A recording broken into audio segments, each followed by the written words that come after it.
Hey there, welcome back. I'm glad you're here. Let me ask you something. Have you ever wondered what draws a woman to a man, not just in a surface-level way, not about cars, clothes, or looks, but in a deeper, quieter, more lasting sense? What truly attracts her soul, not just her eyes? Today, we're going to explore that question, not from the perspective of pop psychology or flashy dating advice, but through the lens of ancient wisdom, through the steady, unwavering gaze of Stoicism. Now, at first glance, you might think, wait a minute, what does Stoicism have to do with attraction? After all, Stoics are known for being rational, controlled, even a bit emotionally distant, right? But here's the thing, true Stoicism isn't about being cold or detached. It's about being anchored, grounded, knowing what you can control, and letting go of what you can't. And that kind of presence, that deep inner calm, is profoundly attractive, not because it's loud, but because it's rare. So today, let's walk together through this question, not to manipulate or impress, but to understand, to become better men, stronger, wiser, and more authentic. Because the truth is, the more grounded you are in yourself, the more you'll naturally draw others toward you, not just women, but anyone who values substance over show. Let's begin. Part 1. Attraction is not a game. It's energy. Let's begin with a truth that cuts through the noise. Attraction is not a game. It's not about chasing, pretending, or performing. And yet, how often are we told the opposite? That you must win her over, use certain words, wear certain things, and act a certain way. We're handed scripts and strategies like we're actors in someone else's play. But a Stoic would pause and ask, is this aligned with nature? From a Stoic perspective, everything returns to nature, our true nature, not the masks we wear. And the nature of attraction is not manipulation, it's resonance, it's energy, the subtle, often unspoken language of presence. Marcus Aurelius once wrote, "The soul becomes dyed with the color of its thoughts," and people, especially women who are in tune with emotional depth, sense that coloring instantly. They can feel if your presence is grounded or anxious, if your confidence is genuine or fragile, if your words are aligned with your character or simply decoration. So the question isn't, how do I make her like me? The better question is, who am I becoming? Because who you are, not just what you say, is what speaks first. Let's go deeper. In Stoic practice, energy comes from internal harmony. It's the result of living with integrity. When your thoughts, values, and actions are aligned, that alignment is silent but powerful. It doesn't need to boast. It doesn't seek validation. It simply is, and that's rare. And what's rare becomes desirable. Seneca reminds us, a gem cannot be polished without friction, nor a man perfected without trials. Your energy is forged in the quiet moments, in how you handle hardship, in how you speak to yourself when no one is listening, in how you walk through the world when no one is watching. So let me ask you this, heart to heart, when you walk into a room, what do you carry with you? Anxiety, needing to be liked, a void to be filled, or peace, purpose, stillness? You see, women, like all humans, respond to emotional texture. They feel thought when a man is trying to perform, to earn approval. That creates tension.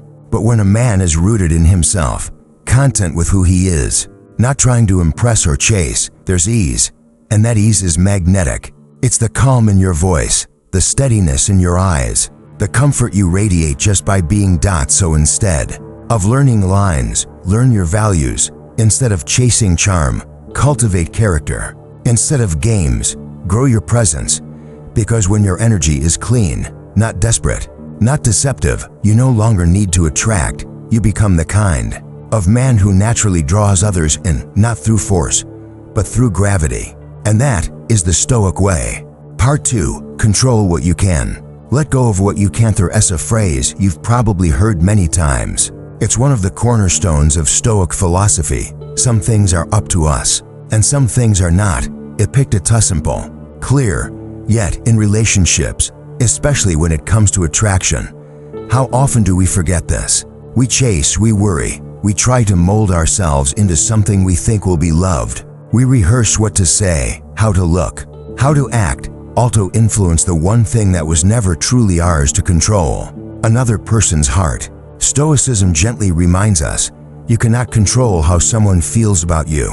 You cannot control whether she says yes or no. You cannot control her past, her wounds, her readiness, or the timing of your meeting. That's not awakeness, that's reality. And to fight reality is to suffer. Don't seek for everything to happen as you wish it would, but rather wish that everything happens as it actually will. Then your life will flow well. Epictetus, what does that mean in practice? It means shifting your focus. Instead of obsessing over how she responds, focus on how you show up. Are you honest? Are you clear? Are you grounded in who you are, regardless of the outcome? You see, when you let go of trying to control what is outside of you, something remarkable happens.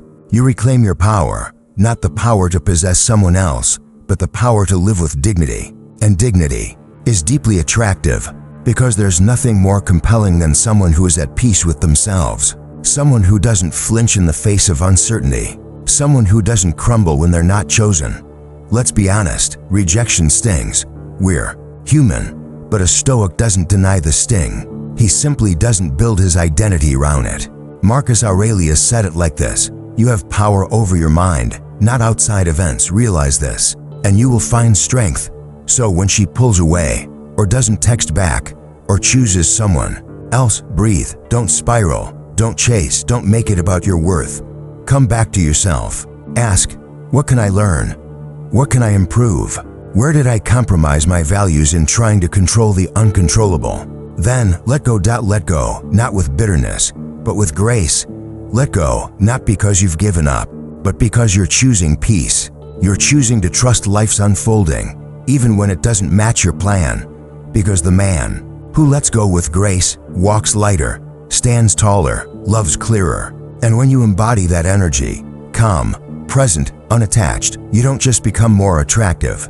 You become untouchable. Not because you don't feel, but because you know where your power truly lies. And that, my friend, is freedom. Part 3, Desire without attachment. Desire is not the enemy. Let's start there. To be human is to feel desire. It stirs in us like fire, warm, alive, guiding us toward connection, beauty, intimacy, and there's nothing wrong with that. The Stoics never told us to extinguish desire, only to examine it, to purify it, to master it before it masters us.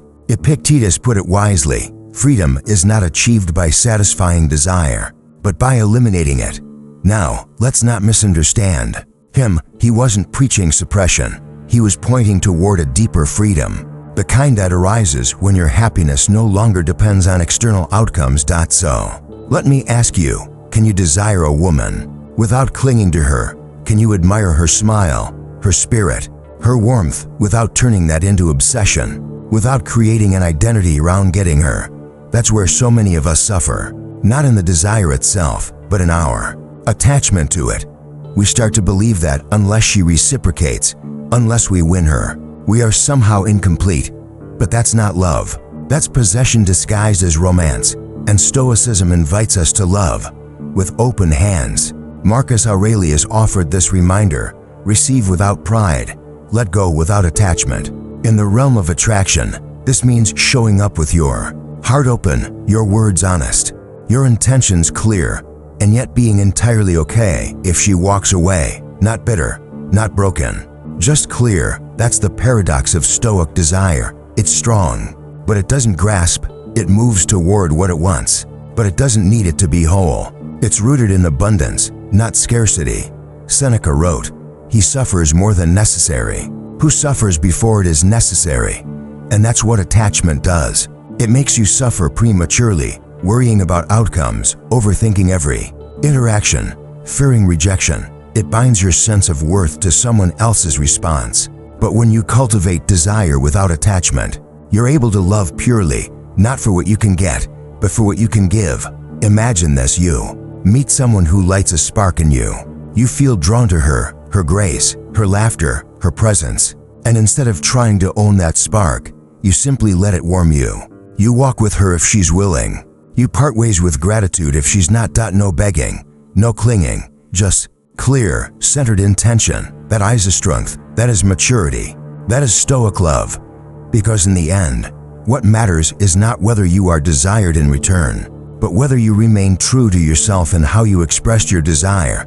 Want deeply, but never need. Love fully, but never lose yourself in the process. Let your desire be clean, not twisted by ego or fear. Let it be noble. Let it be free. And in that freedom, you become unforgettable. Part 4. Presence is power. Let me ask you something. When was the last time you sat across from someone and gave them your full, undivided attention? No phone in your hand, no mental to-do list in your mind, no calculating, no rehearsing, no waiting to speak, just pure, grounded presence. It's rare, isn't it? In today's world, we are surrounded by noise, notifications, endless scrolling, shallow distractions that fragment our attention and scatter our energy. And yet, ironically, what we crave most and what others crave from us is simple: to be seen, to be heard, to feel met in the present moment. Presence is power. Not the kind that demands or dominates, but the kind that calms a storm, that grounds a room, that makes someone feel like the only person in the world. The Stoics understood this well. They trained their minds to return to now, because the present moment is the only thing we ever truly have. Marcus Aurelius wrote, "Confine yourself to the present." Just 6 words. But those 6 words contain a lifetime of peace. So how does this relate to attraction? Presence is the quiet magnetism that doesn't shout, but is deeply felt. When you're present with a woman, truly present, she senses something different, something rare, in a world that constantly pulls attention away. Your ability to stay with her, in eye, in ear, in energy, becomes unforgettable. Seneca reminded us, the greatest obstacle to living is expectancy, which hangs upon tomorrow and loses today. Think about how much is lost in those moments when we're with someone, but not really with them. When we're worried about what to say next, if we're being liked, if we're saying the right thing. But a Stoic clears that fog. He practices presence like a sacred art. And presence doesn't mean you talk more. Often it means you speak less, but with more weight, more intention. Presence lives in the stillness between words, in the soft silence of attentive listening. A man who is present is not in a rush to prove anything. He isn't trying to impress. He's simply there, completely, not somewhere in the future, hoping for an outcome. Not lost in the past, replaying regrets, but here now, honoring the moment and the person before him. And that kind of presence, it feels safe, it feels grounding, it feels like home. Epictetus said, if you want to improve, be content to be thought foolish and stupid. Because presence may not always look clever or strategic. It's not flashy, but it is powerful. It requires courage to be still, to be silent, to simply be. So let me offer this. Before you seek to be impressive, practice being present. Before you try to be interesting, become interested. Before you strive to be memorable, learn to see others. Because in the end, presence is what stays with people long after the conversation ends. It's what people remember, not what you said, but how you made them feel. And in that presence, you hold a power deeper than charm. You hold something real. Part 5. Self-mastery over impressing others. Let's take a breath here. Just you and me. So many men spend their lives trying to impress. We perform, we posture, we bend ourselves into versions we think will be more likable, more attractive, more worthy. But Stoicism teaches us a deeper, quieter truth. You don't become attractive by impressing others. You become attractive by mastering yourself. True magnetism doesn't come from seeking approval. It comes from living in alignment. Epictetus put it plainly, first say to yourself what you would be, and then do what you have to do. What would you be, not in the eyes of the crowd, but in the mirror of your soul? That's the real question. Because when you chase admiration, you give away your power. But when you commit to growth, not to be seen, but to become whole, something changes. You no longer move from need, but from purpose. The man who chases applause is like a leaf in the wind. His identity shifts with every opinion, every glance, every text left unread. But the man of self-mastery, he is like the oak tree, grounded. He does not beg for attention. He does not trade his values for validation. Marcus Aurelius said, waste no more time arguing what a good man should be. Be one. And what is a good man? A man who is disciplined in private, who speaks truthfully even when silence is easier, who keeps his promises to others and himself, who trains his body not for vanity, but for vitality, who sharpens his mind not to debate, but to understand that man doesn't need to impress. His presence speaks for him. Women and people in general feel this energy. It's subtle, but unmistakable when you meet someone who walks with quiet purpose, who doesn't need to prove or perform. You remember them, not because they were loud, but because they were clear. Seneca reminds us, no man is more unhappy than he who never faces adversity, for he is not permitted to prove himself, and self-mastery is forged through adversity, through resisting. The easy path through choosing discipline over distraction, patience over panic, inner peace over outer noise. So here's a question worth asking yourself.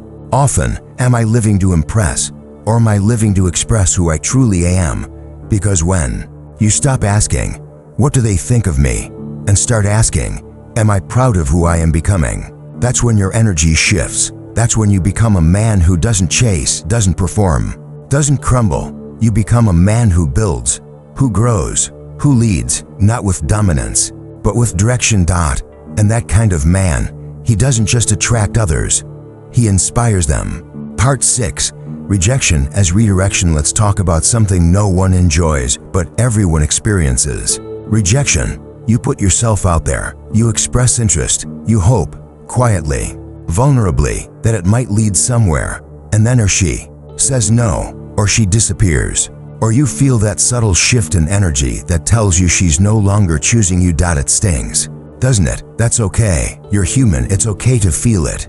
The Stoics never asked us to be made of stone, only to respond to life with wisdom rather than reaction. So let's look at rejection, not as humiliation, but as information, not as a door slammed in your face, but a redirection back to your path. Seneca wrote, "A setback has often cleared the way for greater fortune. Many things have fallen only to rise to more exalted heights." From a Stoic point of view, rejection is never personal. It may feel personal, but it's not. It's simply the unfolding of nature, of fate, of causes and effects far beyond your control. She may have her timing, her wounds, her preferences. That doesn't make you inadequate. It simply means this chapter wasn't meant to be yours. And when you try to force what isn't yours to hold, that's where suffering begins. Epictetus reminds us, when something happens, the only thing in your power is your attitude toward it. You can either accept it or resent it. Acceptance doesn't mean you don't care. It means you care more about your peace than your pride. So instead of asking, "Why didn't she choose me?" ask, "What did this reveal about me?" Were you too attached to the outcome? Did you lose yourself trying to be liked? Did you ignore signs that it wasn't aligned because you were afraid of being alone? These are not easy questions, but they are necessary, because rejection, when met with reflection, becomes refinement. Marcus Aurelius said it like this: "The impediment to action advances action. What stands in the way becomes the way. What stands in the way becomes the way." Rejection, then, is not the end of your story. It's a mirror. It reflects your expectations, your needs, your self-worth, and it asks, can you love yourself even when someone else doesn't? Can you stay rooted in your value even when someone walks away? The Stoic answer must be yes, not because it's easy, but because it's necessary. So, let her go with grace. Do not beg. Do not resent. Do not make her a villain. Simply bow to the wisdom of reality and move forward with a little more clarity, a little more strength, and a heart more capable of true, unconditional love. Because when you handle rejection like a Stoic, you don't lose, you evolve. And that, in the end, is the greater victory. Part 7. The Stoic Heart. Strong yet tender. When people hear the word Stoic, they often imagine someone cold or rigid, emotionally distant.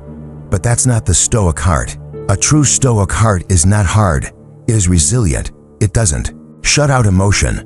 It simply doesn't let emotion rule. To be Stoic is not to stop feeling, but to feel everything deeply and remain rooted. That's strength, not the absence of tenderness, but the ability to love without losing oneself. Marcus Aurelius, a Roman emperor who carried the weight of an empire, once wrote, "The best revenge is not to be like your Enemy in love. That means just because you've been hurt, don't become guarded. Just because someone didn't choose you, don't close your heart.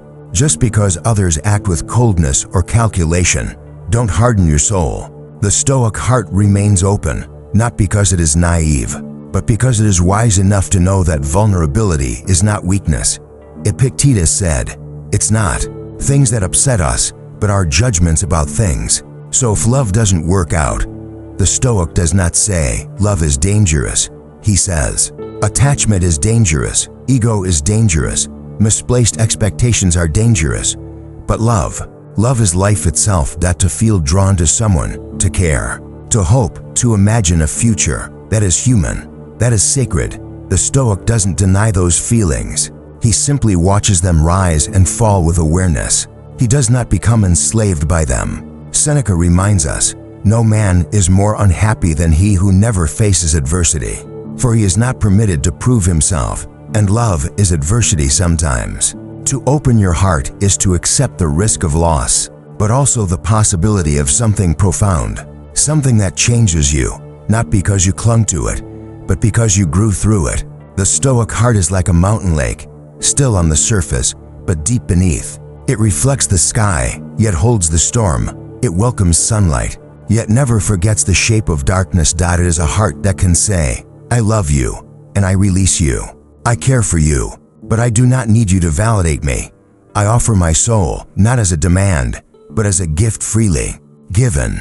That's the power of tenderness grounded in strength, because love without self-awareness turns into dependence, but love with self-awareness becomes freedom. So let your heart feel, let it ache, let it stretch wide to include joy and pain, hope and grief, beginnings and endings, but let it always return to the center. Let it remain strong, not by closing, but by staying true no matter what it faces. That is the Stoic heart, and it beats quietly, but unshakably. So here we are, full circle. We began by asking, what attracts a woman? And maybe now, the answer is a little clearer. It's not about tricks or tactics, it's about truth. It's about the quiet confidence of a man who knows himself, who lives with integrity, who respects others, and more importantly, respects himself. A man who doesn't chase but invites, who doesn't beg but builds, who doesn't manipulate but magnetizes simply by being. That's the Stoic way. And maybe, just maybe, the greatest gift you can offer anyone, woman or otherwise, is your presence, your groundedness, your authenticity. So wherever you are on your path, single, in a relationship, healing, growing, remember this: you are already worthy, not because someone else chooses you, but because you choose to live with purpose. Keep showing up, keep learning, keep becoming, and when love does come, not as a need, but as a beautiful addition to your already whole life, you'll be ready, not to impress, but to share. Until next time, stay rooted, stay real, and stay strong.